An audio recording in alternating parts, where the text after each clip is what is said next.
شروع اللہ کے پاک نام سے جو بڑا مہربان نہایت رحم والا ہے۔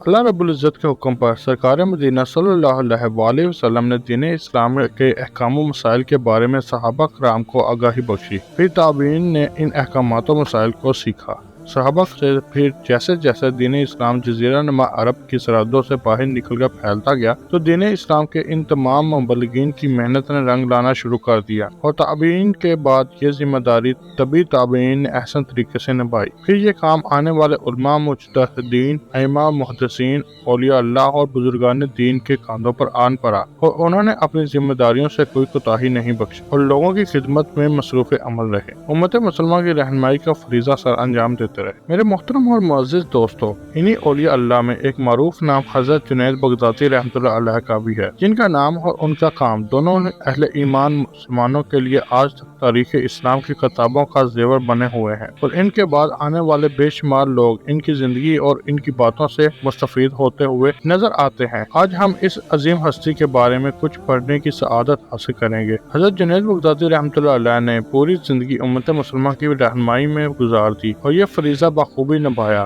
آپ رحمۃ اللہ علیہ کی صحبت میں رہ کر راہ حق پر چلنے والے کئی لوگ اپنی منزل تک پہنچنے میں کامیاب ہو گئے۔ سب سے پہلے ہم مختصراً ان کا تعارف پڑھ لیتے ہیں۔ حضرت جنید بغدادی رحمۃ اللہ علیہ جنیدیہ کے بانی بھی تھے اور اپنی ریاضت و عبادت کی بدولت ایک بہت بلند مقام اور مرتبہ حاصل کیا اور شہرت دوام پائی۔ آپ رحمۃ اللہ علیہ نے اپنے ظاہری علوم اپنے ماموں حضرت سری سختی رحمۃ اللہ علیہ کی خدمت میں رہ کر حاصل کی، اور جب ظاہری علوم سے فارغ ہوئے تو اپنے ہی استاد و ماموں حضرت سری سختی کے دست حق پر بیعت کی، اور پھر سلوک کی ساری منازل طے کرنے کے بعد آپ رحمۃ اللہ علیہ خرقہ خلافت سے بھی سرفراز ہو گئے۔ حضرت جنید بغدادی رحمۃ اللہ علیہ کے بلند مقام و مرتبہ کو دیکھ کر ان کے مرشد و ماموں حضرت سری سختی رحمۃ اللہ علیہ فرماتے تھے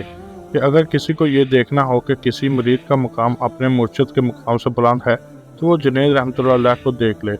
آپ رحمۃ اللہ علیہ کا نام آپ رحمۃ اللہ علیہ کے والد اور والدہ نے ان کے پیر و مرشد اور ماموں حضرت سری سختی کے مشورے سے ان کے دادا کے نام جنید کے نام سے رکھا۔ جنید کا مطلب چھوٹے لشکر کے ہیں، اور یہ نام آپ رحمۃ اللہ علیہ کے لیے بڑا بابرکت ثابت ہوا۔ آپ رحمۃ اللہ علیہ کا شمار ان جید علماء میں ہوا جنہوں نے دین اسلام کی ترقی اور ترویج کے لیے بڑا کام کیا۔ خداوند کی بارگاہ میں مقبول بندوں کی صف میں آ گئے، لوگوں میں سید الطائفہ کے لقب سے مشہور ہوئے۔ جب اللہ رب العزت کو کوئی بندہ اپنا آپ یعنی اپنا سب کچھ اللہ تعالیٰ کے سپرد کر دیتا ہے تو پھر اس کا ہر عمل صرف اللہ تعالیٰ کے حکم کا تابع ہوتا ہے، اور اس کے ہر عمل میں اللہ رب العزت کی منشا اور مرضی شامل ہوتی ہے۔ جیسے قرآن مجید میں رب الکائنات کا ارشاد ہے کہ جب بندہ میرا قرب حاصل کر لیتا ہے تو میں اس کی آنکھیں بن جاتا ہوں جس سے وہ دیکھتا ہے، کان بن جاتا ہوں جس سے وہ سنتا ہے، اور زبان بن جاتا ہوں جس سے وہ بولتا ہے۔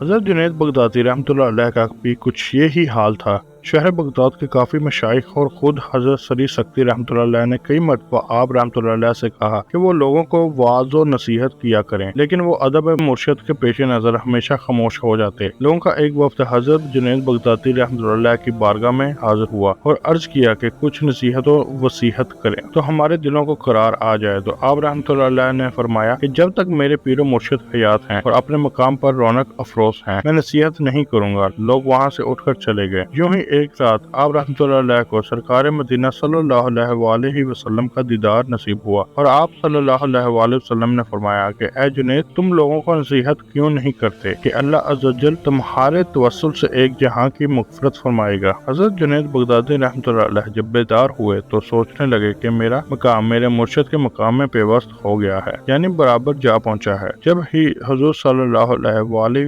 وسلم نے مجھے دعوت تبلیغ کا حکم دیا ہے۔ جب صبح ہوئی تو حضرت سری سختی رحمۃ اللہ علیہ نے ایک مرید کو حضرت جنید بغدادی رحمۃ اللہ علیہ کے پاس بھیجا اور کہا کہ وہ اس وقت نماز میں مصروف ہوں گے، جب سلام پھیر لیں تو ان سے کہنا کہ تم نے اپنے مریدوں کے کہنے پر وعظ و تلقین کا کام نہیں کیا اور نہ ہی اس معاملے میں بغداد کے مشائخ کا کہا مانا کہ میرے حکم پر بھی تم نے کان نہ دھرے، لیکن اب سرکار دو عالم صلی اللہ علیہ وآلہ وسلم کے حکم پر تو یہ فریضہ انجام دینا ہوگا۔ اپنے پیر و مرشد کا پیغام پڑھ کر